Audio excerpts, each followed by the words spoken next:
Le balai. Oui, c'est bon. Donne-moi une.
Bonjour.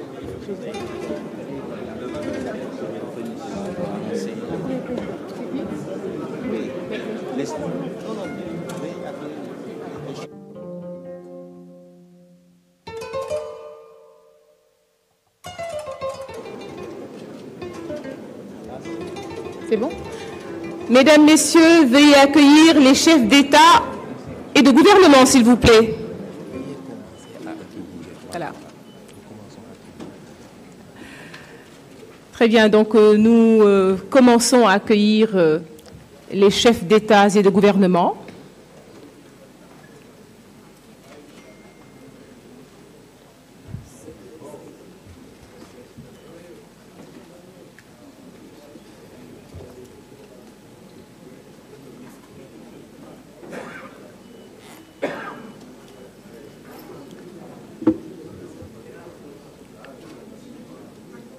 Nous souhaitons la bienvenue aux chefs d'État et de gouvernement.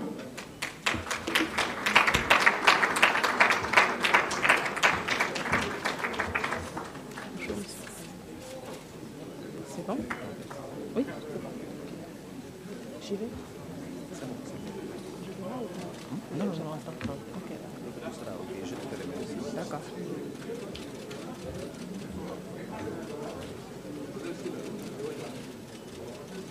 Les chefs d'État et de gouvernement en compagnie de son Excellence M. Macky Sall, président de la République du Sénégal.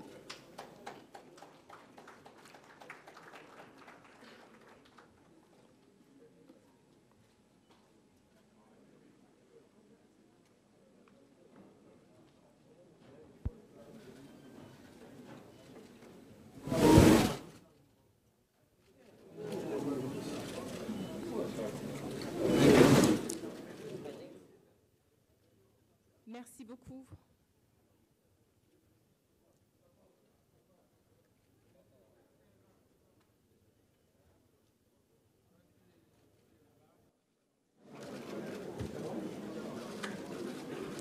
Merci beaucoup, messieurs et madame de la presse. Merci beaucoup. Nous allons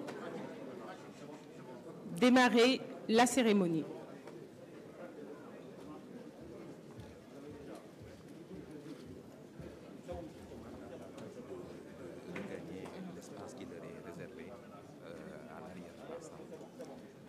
Nous demandons, s'il vous plaît, à la presse de regagner l'espace qui leur est réservé à l'arrière de la salle. Merci d'avance.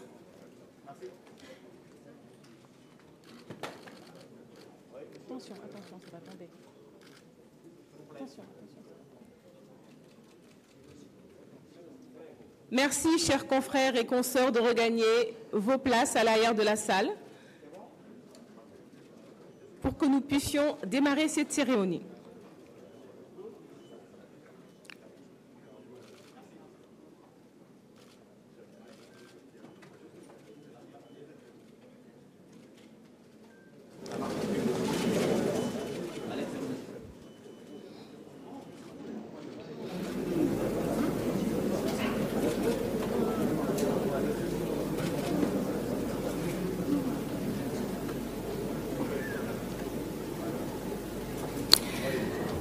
Merci beaucoup. Je suis Dr Nafissatou Diouf et je suis très ravie d'être la maîtresse de cérémonie de ce haut sommet. Excellence, Monsieur le Président de la République, Monsieur Macky Sall, Président en exercice de l'Union africaine, Excellence, Messieurs les chefs d'État et de gouvernement, Messieurs et Madame les présidents d'institutions de la République du Sénégal, Monsieur le directeur général des opérations de la Banque mondiale, Mesdames et Messieurs les ministres, Mesdames et Messieurs les chefs de délégation, Mesdames, Messieurs les ambassadeurs, représentants des institutions internationales et des partenaires techniques et financiers, Mesdames, Messieurs, honorables invités, en vos rangs, titres, grades et qualités, nous vous souhaitons la bienvenue ici en terre sénégalaise à l'occasion de ce sommet de haut niveau consacrant le lancement officiel de la 20e reconstitution des fonds de l'Association internationale pour le développement de l'Afrique, IDA. Cette rencontre est une initiative de son Excellence Monsieur Macky Sall, Président de la République du Sénégal, Président en exercice de l'Union africaine et de la Banque mondiale. Le chronogramme de la journée se déroulera comme suit avec 3 grandes parties. La première partie sera d'abord consacrée au visionnage d'un film sur l'IDA. Ensuite, vous pourrez suivre une introduction de M. Axel van Trotzenberg, directeur des opérations de la Banque mondiale, sur le thème « Financement de la relance et de la transformation économique en Afrique ». Enfin, nous pourrons écouter le discours d'ouverture de son Excellence M. Macky Sall, Président de la République du Sénégal et par ailleurs Président en exercice de l'Union africaine. À l'issue de ce discours, il vous sera proposé une pause café pour les participants de la présente session, alors que les chefs d'État et de gouvernement seront à huis clos avec un panel qui sera modéré par le Président de la République du Sénégal. Dans la deuxième partie, en ouverture, il y aura une séance de haut niveau, comme je l'ai dit, modérée par le Président de la République, puis le ministre des Finances et du Budget, M. Abdoulaye Daouda Diallo, fera la lecture de l'appel à l'action en présence des médias. La troisième partie sera l'un des temps forts de cette journée avec le discours de son Excellence M. Macky Sall, Président de la République du Sénégal au Salon Vert. Puis son Excellence le Président de la République du Sénégal offrira un déjeuner en l'honneur des chefs d'État et de gouvernement.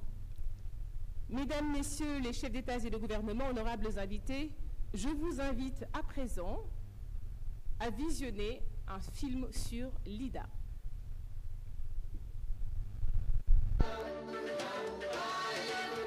Diversité, jeunesse, force, résilience, c'est l'Afrique.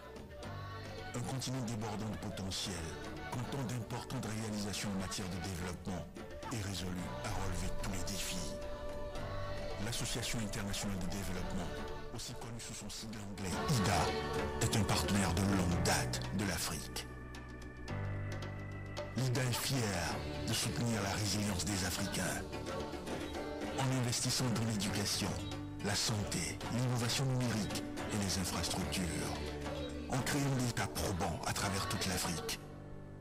Aujourd'hui, face aux multiples crises mondiales, l'IDA est plus que jamais déterminée à travailler avec les pays pour relever leurs défis de développement.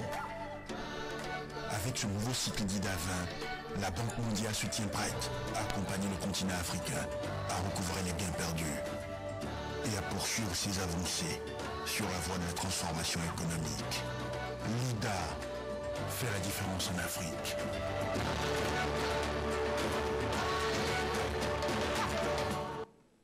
Je vous prie d'applaudir, s'il vous plaît. Merci beaucoup. À présent, je vous prie, messieurs les chefs d'État et de gouvernement, honorables invités, à suivre la présentation de monsieur Axel van Trotzenberg. Il est le directeur général des opérations de la Banque mondiale. Sous vos applaudissements, s'il vous plaît.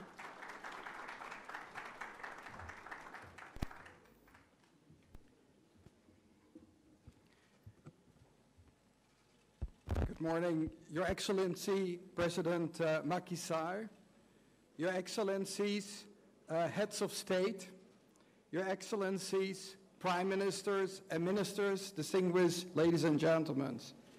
It's really an honor to be here with you today, and I would really like, on behalf of the World Bank, thank President Macky Sall for this initiative to have this meeting.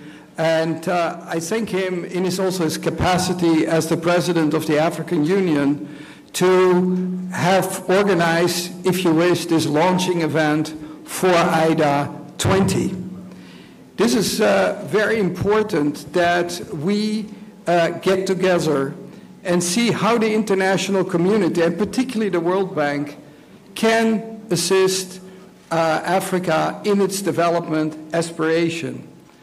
So for us, the point of departure are the ambitions of the African countries, the ambition to grow inclusively and sustainably, create jobs, as well as to make sure that the human capital is improved, be it in the education, in the health area, and also keeping in mind that we are confronted with a situation of multiple crises where over the last 2 years we have seen a reversal of fortunes in the world, but also in Africa, and we have seen that unfortunately reflected in increasing poverty rates around the world. So this is where also IDA comes in. We need to be part of supporting African countries to be part of the success, but here I would like to send also one of the first major messages. The World Bank is a long-term partner and will stay a long-term partner, and whether that is in good times, but what is even more important, when times are more challenging and difficult, and we will stay there. I think what is very helpful in this IDA 20 cycle that there has been a difference is namely that the African heads of state have taken a direct interest in the directions of the negotiations of IDA. And that started last year when we had decided that with the IDA 19 resources, we should truncate the normally 3-year period in 2 years, given the crisis and given the needs of the continent to need more resources. So therefore we needed to negotiate early the IDA 20. What was particularly helpful was that Mr. Alassane Ouattara offered to organize a summit in July of last year to discuss also the strategic directions that IDA 20 may take. And there we created the Abidjan Declaration that was actually very, very helpful to help negotiate the policy package. And I would like to mention particularly a couple of ideas that were ultimately reflected in the package. One is jobs, jobs, jobs. This came everywhere. There is an incredible challenge. Every year, millions of young Africans are entering the labor market, and not always all the jobs are available. So a huge emphasis on this. Another thing where we have been learning a lot from yourselves is the emphasis over regional integration. You recently included an important trade pact, and the reason is that regional integration could be a motor for growth, needs to be supported, and that was in there. I thank you for that strong participation, because I think that the package became better as a result of that.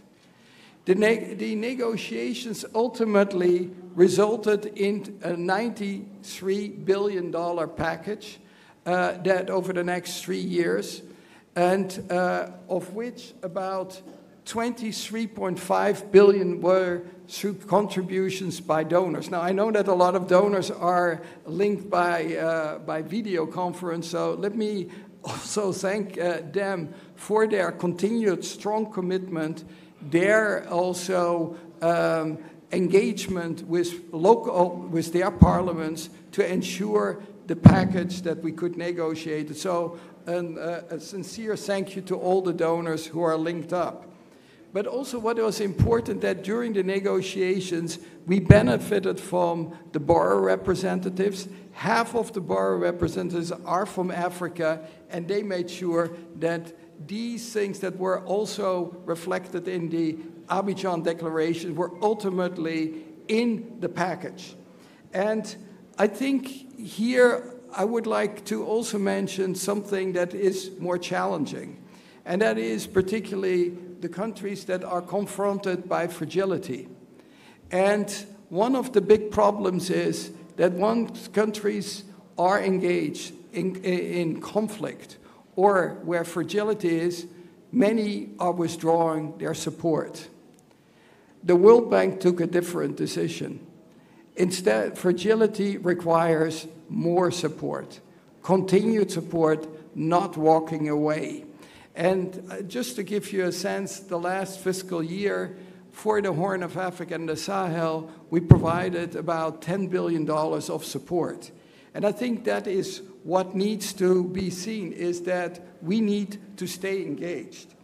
In general, I think I would like to make another important point of the evolving nature of IDA. IDA was created in 1960 essentially to deal with particularly challenges in Asia, particularly India.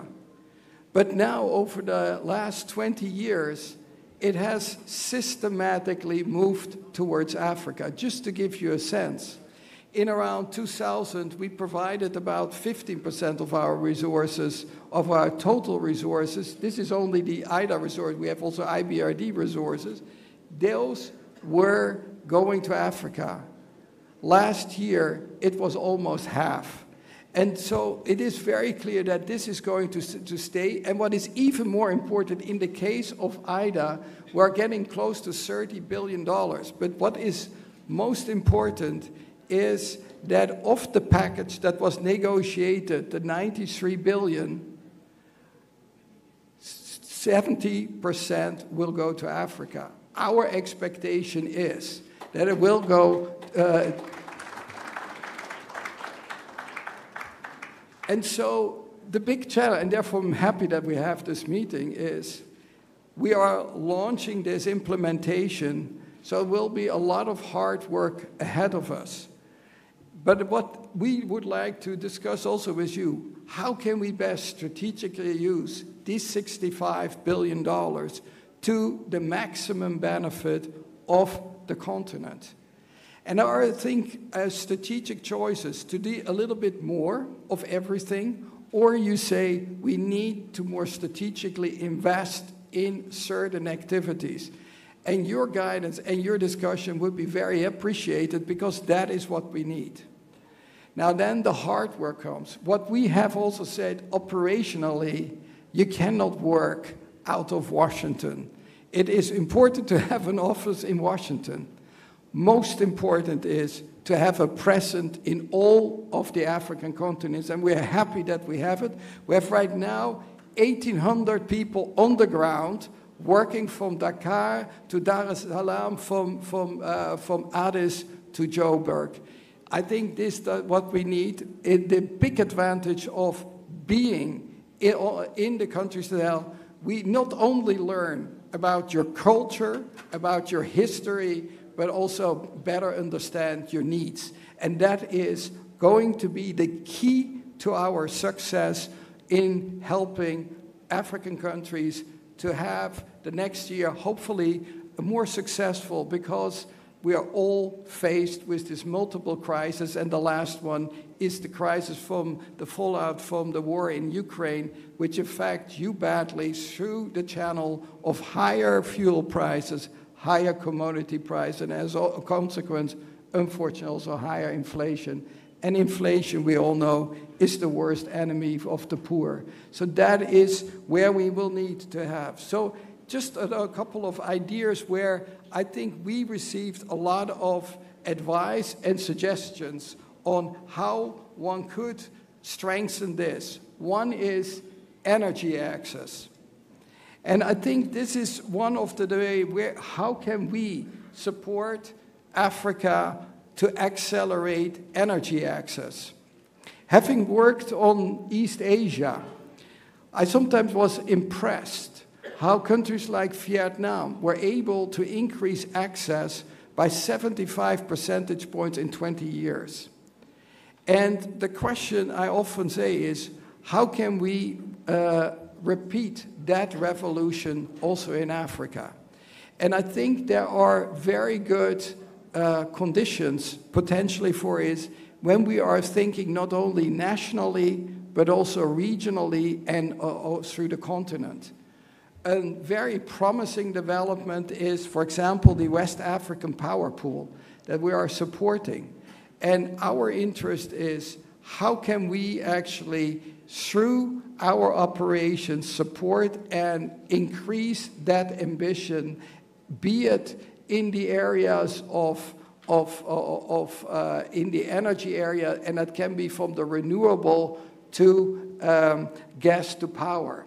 And that you have the necessary base load to actually scale up further the energy. So this is a topic where we are in dialogue, but for us, the interest is how can we be part of an accelerator in the individual countries. Another important topic is digital. It is now everywhere being talked about, digital revolution, and also the African Union during the presidency of President Kagame in 2019 agreed that the African continent should be completely digitally connected by 2030, meaning all Africans should have access. How can we support it? You see already progress here in the case of broadband, but how can we make that next leap? How can you best use the IDA resources for this? In this context, it seems to me also how one can mobilize here the private sector and use smartly those IDA resources that are needed by the public sector, but see how you can leverage private sector investment in these areas. Again, we would think that we can make a lot of progress. We have already quite a few projects in the pipeline. One plea we would like to make is particularly on the digital development, how one could actually harmonize the regulatory frameworks so that one doesn't face with a plethora of regulatory frameworks that may be not compatible with each other. So this may be also part of the regional integration area. Another area, and that is a more sobering one, that is food security.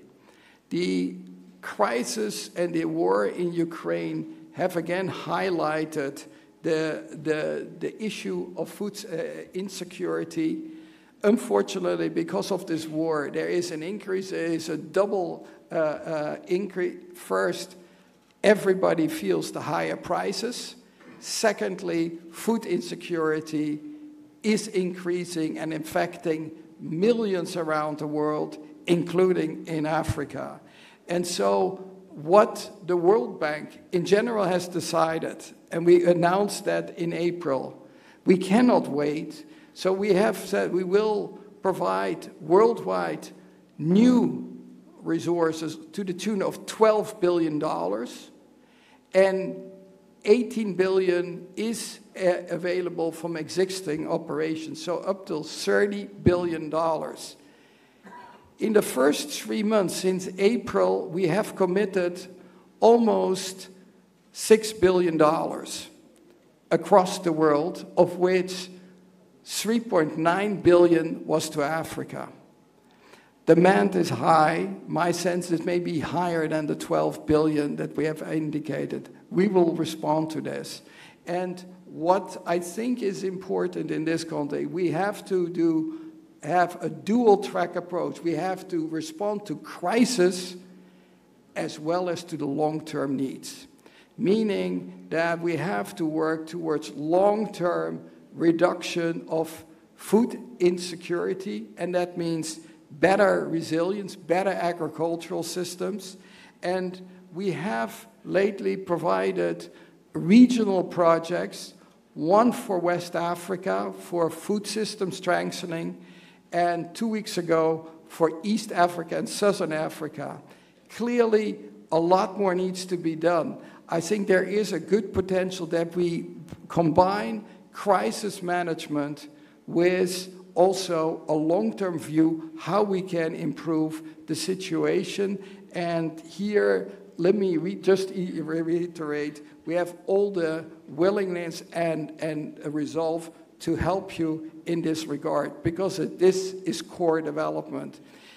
I reminded the board of the World Bank when we discussed the East African food system strengthening project 2 weeks ago, that I said, here we are sitting together almost 50 years after the 1974 conference that was meant to eradicate hunger, and we still have this.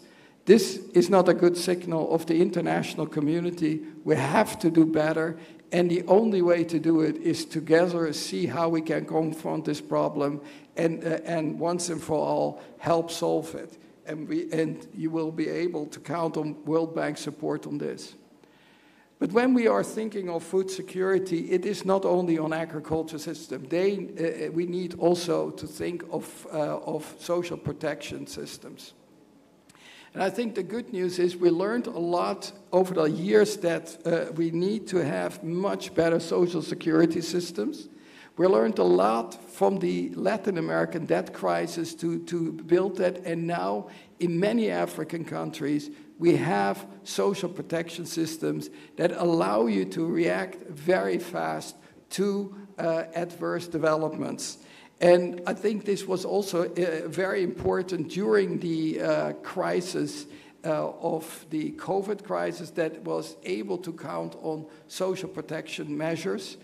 We have been scaling this up enormously over the last 3 years. Just to give you, we were investing on social protection, health and education, and we put worldwide about $65 billion into the countries to help deal with this very, very difficult challenge.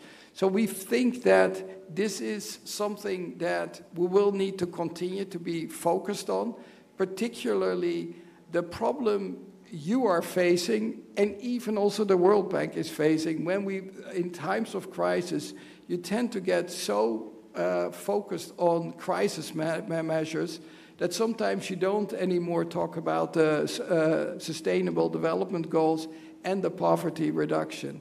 I think we need to continue to force ourselves to be effective crisis managers, but never lose sight of the longer-term challenges. And here, I think human capital is essential. I was very happy yesterday that I had the chance to visit in here in Senegal a higher education, professional education institute that trains young Senegalese for the job market. And what is wonderful to see is that with this kind of training, these kids are finding jobs. Over 90% when they get out of school are finding jobs. So what I really think is education will be key for also the job agenda, and how can we actually sustain this and support it. But that investment we will need to undertake, and I think we will need also to scale this up further. I want to finish, and it is important for your considerations when you are looking particularly at the $65 billion. The way this is negotiated is that about 2/3 of the amount is allocated to every country. We call that performance-based allocation, but it is about 2/3 of the money. Now, increasingly, there have been requests, be it from your side as well as from donor side, to have some windows that provide additional money. But that is now a substantial amount, is about $22 billion, a third of that as well. And they are in various forms. One is the scale-up window that allows to receive additional money for high-impact investments that can demonstrate transformational impact.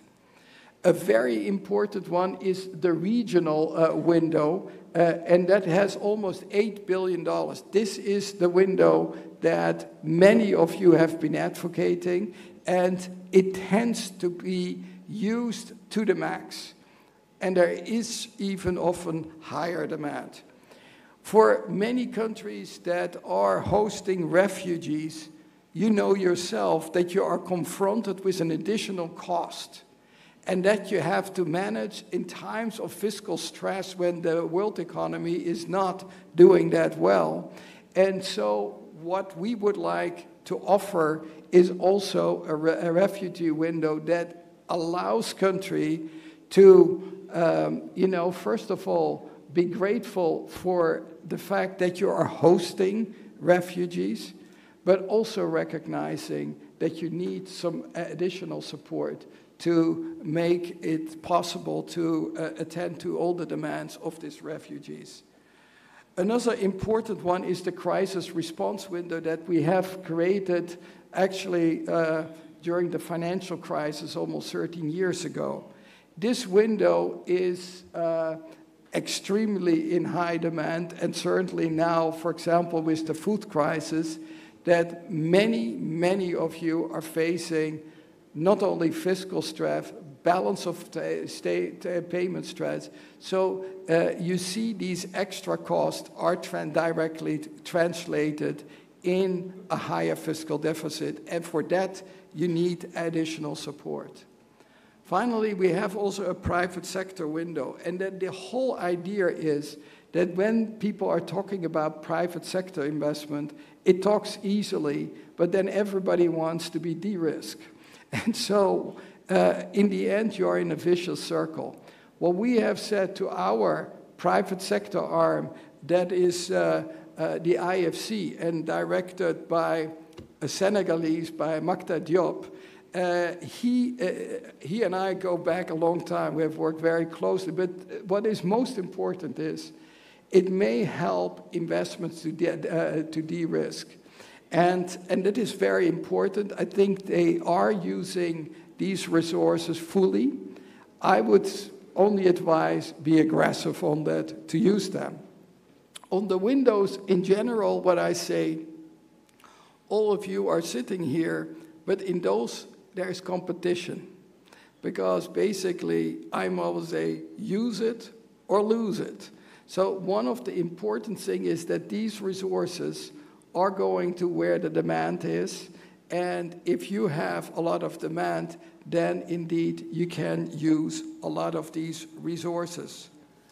Let me just say this, that we are very excited about the support we have been receiving from you politically, through also your finance ministers, through your other sectoral ministers in developing the work, because it is one thing to talk about it, it is the other to really develop the projects. And we have been impressed.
We're back.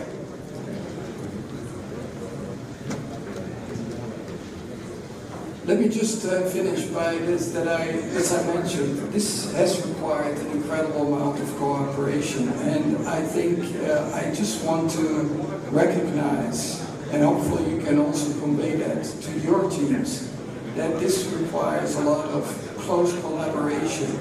And we have actually been felt privileged to have this commitment during times of COVID, where people have been working from home through their iPads to prepare the projects. So I think this is something to build on, and we are looking forward to work closely on this. Directing them, one you probably already know, Ousmane Diagana. He is the Vice President for West Africa and Central Africa. And Victoria Kwakwa is the new Vice President for Eastern and Southern Africa. Ousmane has been doing this now for the last 2 years, and Victoria just finished her tenure as the Vice President for East Asia, that includes China, ASEAN, and the Pacific, and brings a lot of experience, particularly also on energy access in East Asia that was so successfully done. So we are looking very much forward to very close implementation. At the end of the day, I hope that in the next years we can sit together and see what result we have booked, because the only thing that at the end of the day will count, can we make together a difference? And here you can count on our full support. Thank you very much.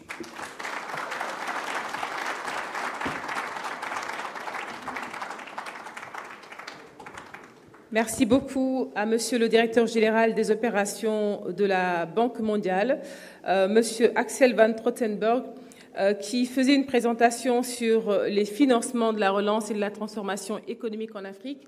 Il est revenu sur l'importance pour l'ensemble des parties prenantes. He spoke about His Excellency, the President of Senegal, Mr. Macky Sall, current chair of the African Union, for his opening remarks. Mr. President.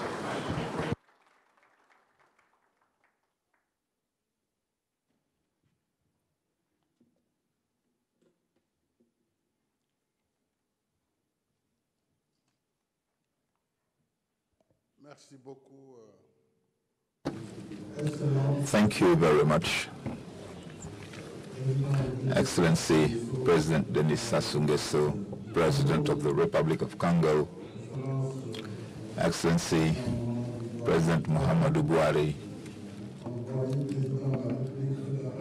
President of the Federal Republic of Nigeria. Thank you for your presence.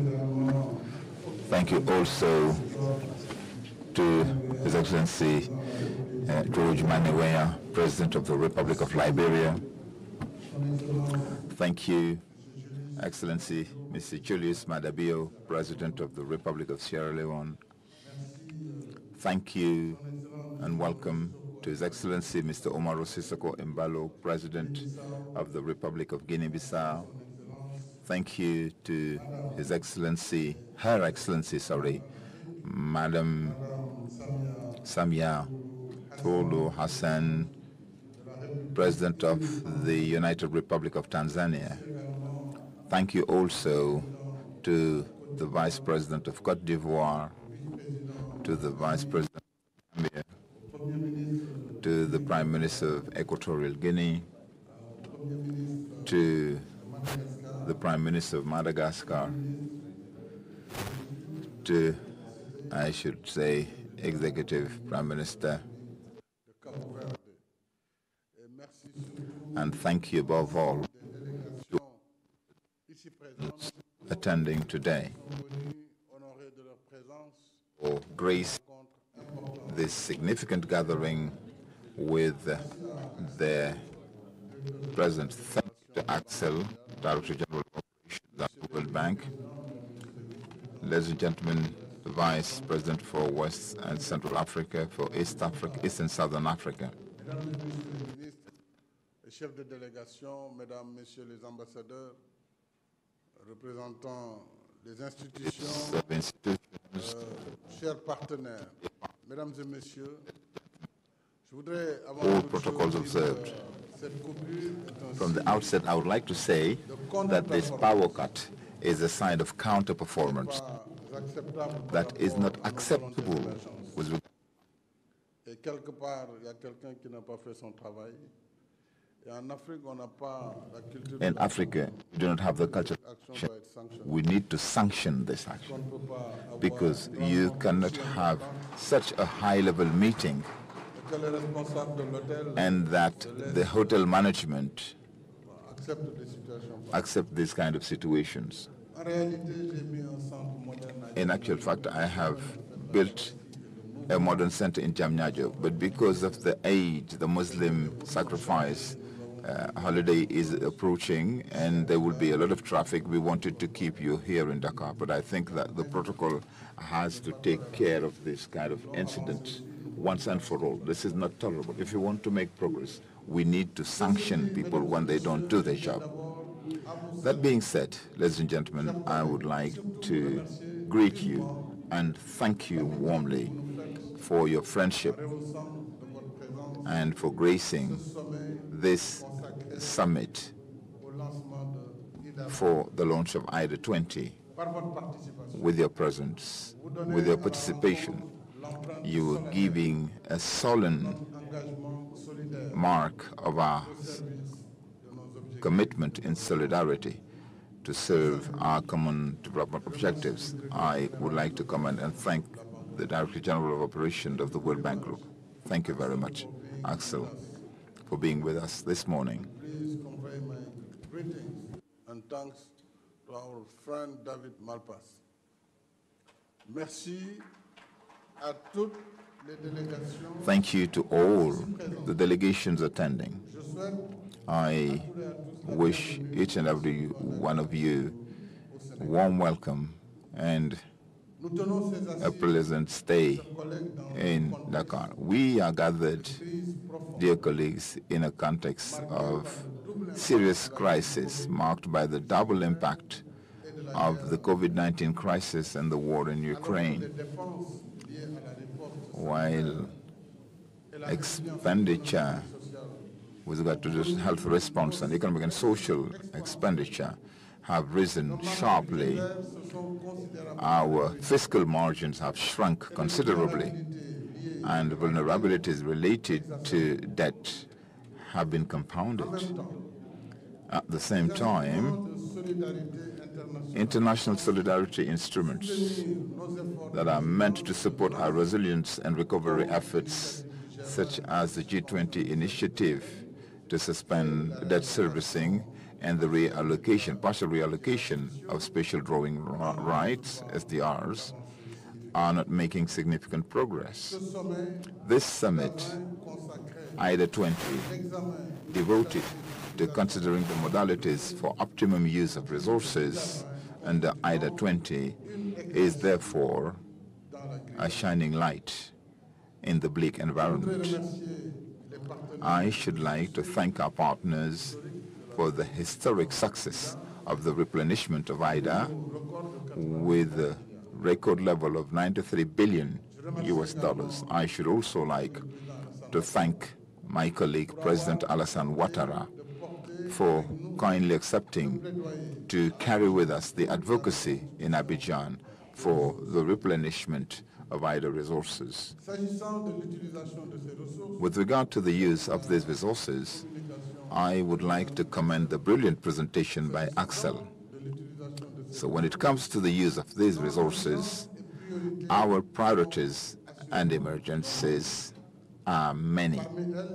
Among them, we have top priorities, and particularly job creation. We said jobs, jobs, jobs for the youth, as well as creating income-generating activities, mainly for the youth and women, who are the majority of our African population. Investing in education and training, vocational training, as the Director of Operations said earlier. We have understood that we need to change paradigms when it comes to training and education. Our people is young. Our population is high. So it is unsustainable for our states to keep finding outlets in the labor market for all of our graduates. So we had to find alternative ways of training and job creation. Therefore, we need to make sure that we give employability to this youth, but not stick to the beaten track of post-independence training of elites who are masters of theory and lip service, but cannot do anything concrete. So this change of paradigm is paramount when it comes to vocational training. The other priority is capacity building to respond to crises, health and food crisis, as we experienced in the past couple of years. Exploitation of our resources for fair and equitable energy transition in order to ensure universal access to electricity. I would like to recall that we have 600 million Africans without access to electricity. We also need to support industrialization in our countries. That's why I would like to commend the decision made yesterday by the European Parliament. Since January, we have been making efforts and calling for fair transition, energy transition, so that gas can be accepted as a clean energy, so that Africa can use gas in order to use gas to power and transition to cleaner energy. Africans are strongly committed to renewable energy, but renewable energy alone cannot support democracy in a country, development in a country rather. So we need a basic supply of fuel, and it's either fossil fuel, nuclear fuel, or gas. These conditions are therefore very important, and I hope that the energy issue will be taken care of, as well as the development of infrastructure, including digital infrastructure. So all of these priorities are in line with the Abidjan Declaration of 2021, which we have already validated last year. We are now gathered in Dakar so that the replenishment of IDA 20, which was a success, that through the Dakar Declaration, we can use this as a call to action, so that in the use and in the short space of time we can absorb IDA 20 resources. I am saying this because this record mobilization finds considerable amounts that have not been absorbed from previous IDA. Some talk about 60 billion. I don't know whether it's the right figure. If that is true, then we already have in our coffers 60 billion that have not been absorbed. Why? Sometimes states lack capacity for absorption. Sometimes the very procedures for the use of IDA 20 are obsolete. We have, together with you, to design new mechanisms in order to leverage this money that we really need and that is dormant. It needs to be used. But if we stay on the beaten track, even with 93 billion, in 2 years' time we will say that we have 15%, 20% absorption rate. That is a problem. So we need, in this plan of action, find solutions with regard to new procedures of disbursement. We have common projects on which we don't need for each country to carry out studies, and even more studies. I mean, building a road is something that we have mastery of in the continent now, even if it is on quicksand. We know how to do it. You know, building schools, building some infrastructures should not take us that much time in red tape, and we need to pool experiences in the various African countries. What is doing best, what is done best in Nigeria can be replicated in Senegal. Why do we need to go back to square one all the time? And I think that with the teams from the World Bank, with the regional economic communities, or REX, ECOWAS in our region and others elsewhere, we can optimize, in particular when it comes to regional project. With Manjamana, we had a lot of discussions. You know, the Dakar-Bamako railway track, for instance, needs to be renewed. We have spent an enormous amount of time on sharing the concept, whether we should use the metric track as was built in 1927, which has very low axle load, or do we need to believe in the future and have a standard gauge railway and be in compliance for the next 100 years? It's much more expensive, of course, yes, but it is for the next centuries. And if we start, for instance, producing iron ore, that would also help us use that railway as a backbone for the transport of the ore. And so we really need to make sure that we get out of these bottlenecks. I know that the World Bank has had $600 million waiting in the coffers for several years now. What we said is that we want standard gauge railway, not the rehabilitation of the existing metric gauge. In Senegal, we have the TER Express, Regional Express train, which has a standard gauge. So we can harmonize and together work to raise the funds and overcome the bottlenecks. We want to say here that it is urgent that we have a thorough change, a thorough rethink in the way we use IDA 20 resources. We wish for IDA 20 to contribute to supporting structural transformation of our economies. And this would be done through the implementation of projects and programs supporting sustainable and inclusive recovery. This is why IDA needs to insist on infrastructure, because there also, I think that in Africa, we often have very few partners who are willing to finance hardware. I mean, hardware was altogether abandoned. Everything was focused on reforms. Africa needs roads. Africa needs sanitation. Africa needs power plants. Africa needs railway lines. If we do not build them, we won't get any far. We won't get very far. So how are we going to make the African Free Trade Zone a reality if we still have these bottlenecks? I mean, traveling from one African country to the other, that should not take you more than 3 hours. You spend 2 days, traveling.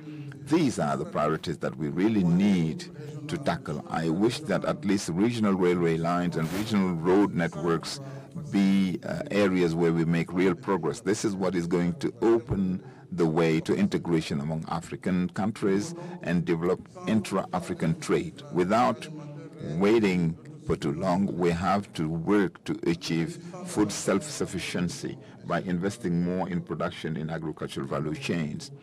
We have a lot of loss, post-harvest loss, from small farms, smallholder farms, to large-scale production, including agribusiness. So we really need to work on the value chains from the farm to the table, as we say. This is what is going to help us better resist. At the G7 meeting, as I guess I was saying last time, that the truth of the matter is that we've been discussing wheat produced by Ukraine and Russia, but we produce much more in Africa. Let's take into consideration all cereals produced in Africa. It's 5 times more than what we are imported. But we are behaving as if Africa was importing everything that it eats. That's not true. We have here 4 million tons of cereals produced locally. Rice, maize, millet, and the list goes on.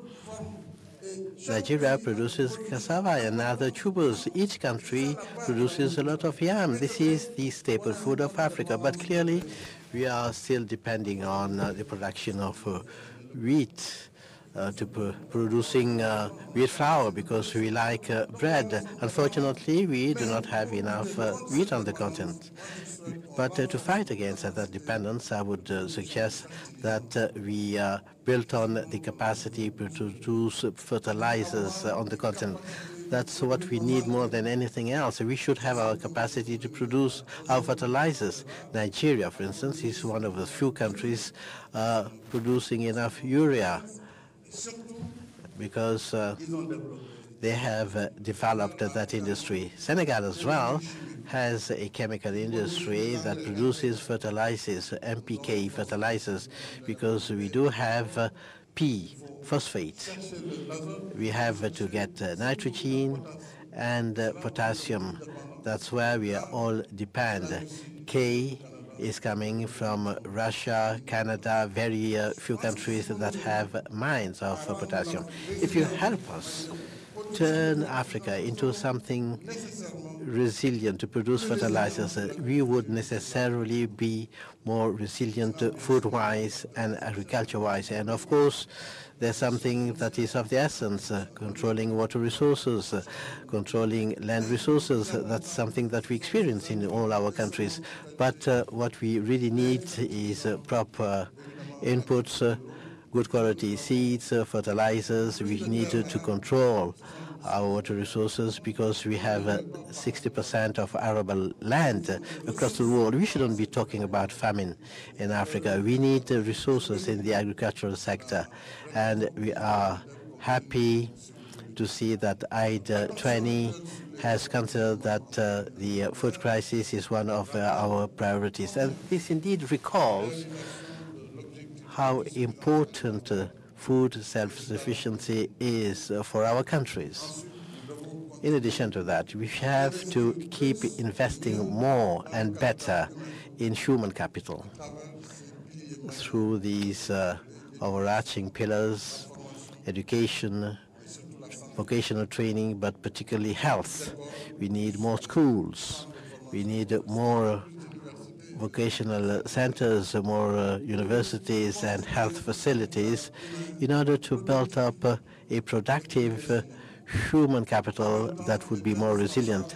By the same token, it's needed to support the emergence of a national private sector that would be sustainable, particularly the culture of entrepreneurship through innovating funding resources. In Senegal, for instance, we have a board for rapid entrepreneurship for women and youth, which is a single window system to promote entrepreneurship, the empowerment of women, and the financing of youth projects with soft conditions, because these youth and women do not have the collaterals required by the banking industry.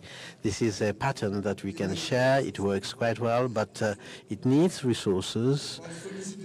We need to set up private sector promotion windows of IDA to support this innovating type of mechanism.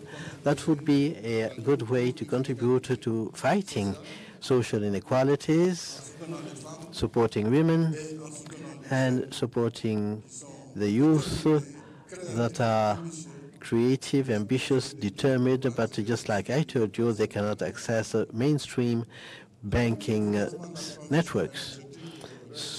Now, support to the energy transition. This remains a priority for our countries.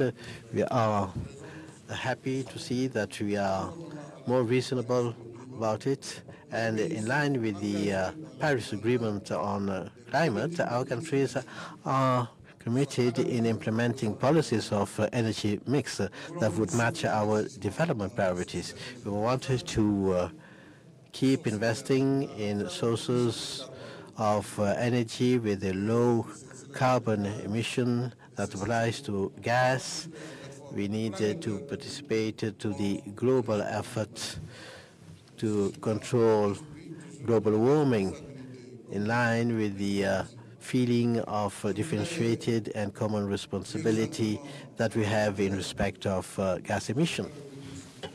I'm not going to take you back to everything that we said in respect of the International Energy Agency, which in its report has shown that even if Africa would leverage for 30 years all its gas, more than 5,000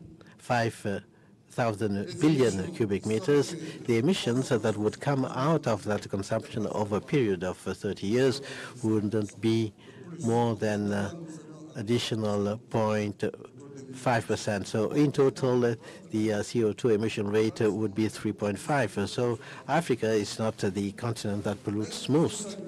But we need to commend the positive developments seen in the partner institutions and countries when it comes to funding gas projects.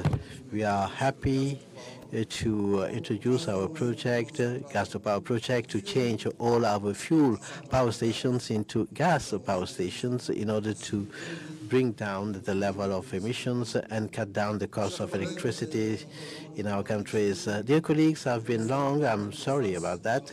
What I'm trying to say is that in coping with our emergencies and priorities, the maximum use of IDA funding is something real. We need budget arrangements that would be relevant in our countries for economic recovery and resilience policies. And for that, in the name of all heads of state, I would like to ask to all IDA partners not to consider that the use of conventional resources are that this will extensively and intensively improve the level of deficit. If in our deficit we do not compute IDA concessional resources over a period of 30, 50 years, we will definitely release a space that will be used to resource agriculture health.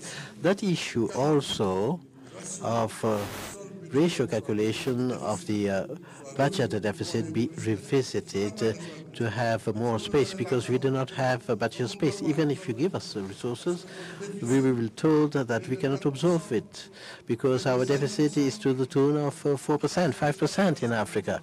Well, in Africa, if we do not have a 5% deficit, how are we going to manage? Or shall we ask the state to do everything everywhere? So we have to initiate these reforms. I'm not even talking about security here. A country such as Nigeria has been coping with Nigeria for the past 10 years. How many billions have been used to control Boko Haram and terror? Mali, as we speak, Niger, Burkina Faso, they are devoting sometimes 25% of the budget for military expenditure to really rescue the sovereignty, the territorial sovereignty of states that are threatened in their own existence. So we have to call a spade a spade. We should not apply universal regulations because nothing is universal in nature. Axel and the World Bank, I think, should try to help us calculate the use of these resources differently so that we enjoy more space.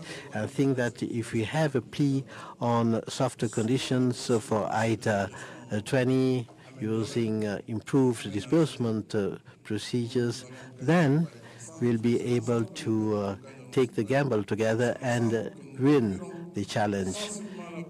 Together we will win, together we will drastically shrink poverty, create resources in Africa, because this is something that may be happening in Africa. I would like here to stress that the reactive response of the World Bank and the International Monetary Fund in economic and social response against COVID-19 pandemic. We have seen that sometimes you can speed up the process when you want to,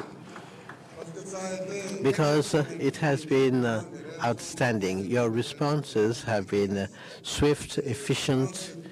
So in this two-tier kind of crisis, we would like you to continue with this pace, keep up with this pace. And as you said, if we have more teams on the continent that have the necessary authority for non-objection, then we will gain in time and efficiency. And I would like to play here so that the World Bank works more with us to increase the volume of disbursements, which is fairly low compared to commitment. That would be a very strong move in this period of deep crisis, whether it's economic and financial. Country-wise, it will be our obligation to continue good governance policies in public affairs, improving budget and fiscal revenues, and we need also to promote private-public partnership that is likely to lighten the share of the state in some investments and therefore reduce the level of indebtedness. Let me reiterate here our appreciation for the constant and relentless support of our bring together d'offrir à nos populations de meilleures conditions de vie. Et c'est la finalité même de l'IDA, et c'est la raison d'être de ce sommet dont je déclare maintenant ouvert les travaux, et je vous remercie de votre aimable attention. That's the reason why we have this summit conference that I declare open. Thank you very much. Thank you very much, Mr. President of the Republic, His Excellency Mr. Macky Sall, President and Chair of the African Union, for this statement of the summit conference earmarking the launch of initiatives to resource the development of Africa, that is post-COVID economic recovery in an environment which is marked by insecurity, religious radicalism, and recently the crisis of Ukraine. Now, ladies and gentlemen, you are kindly requested to allow heads of government to go to the closed-door meeting room that will be facilitated by the President of the Republic. Please remain seated if you're not part of that closed-door meeting. Thank you very much. Merci de... Oui, la photo de famille. The group photo, yes, indeed. We need to take a group photo just before the closed-door meeting. Thank you very much, Mr. Minister of Finance and Budget, for the reminder. The heads of state and government are kindly requested a group picture that will be taken in Zone K. Thank you.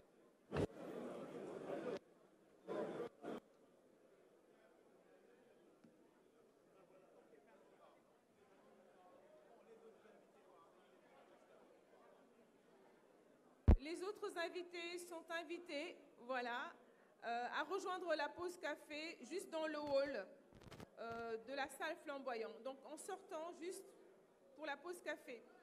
Merci.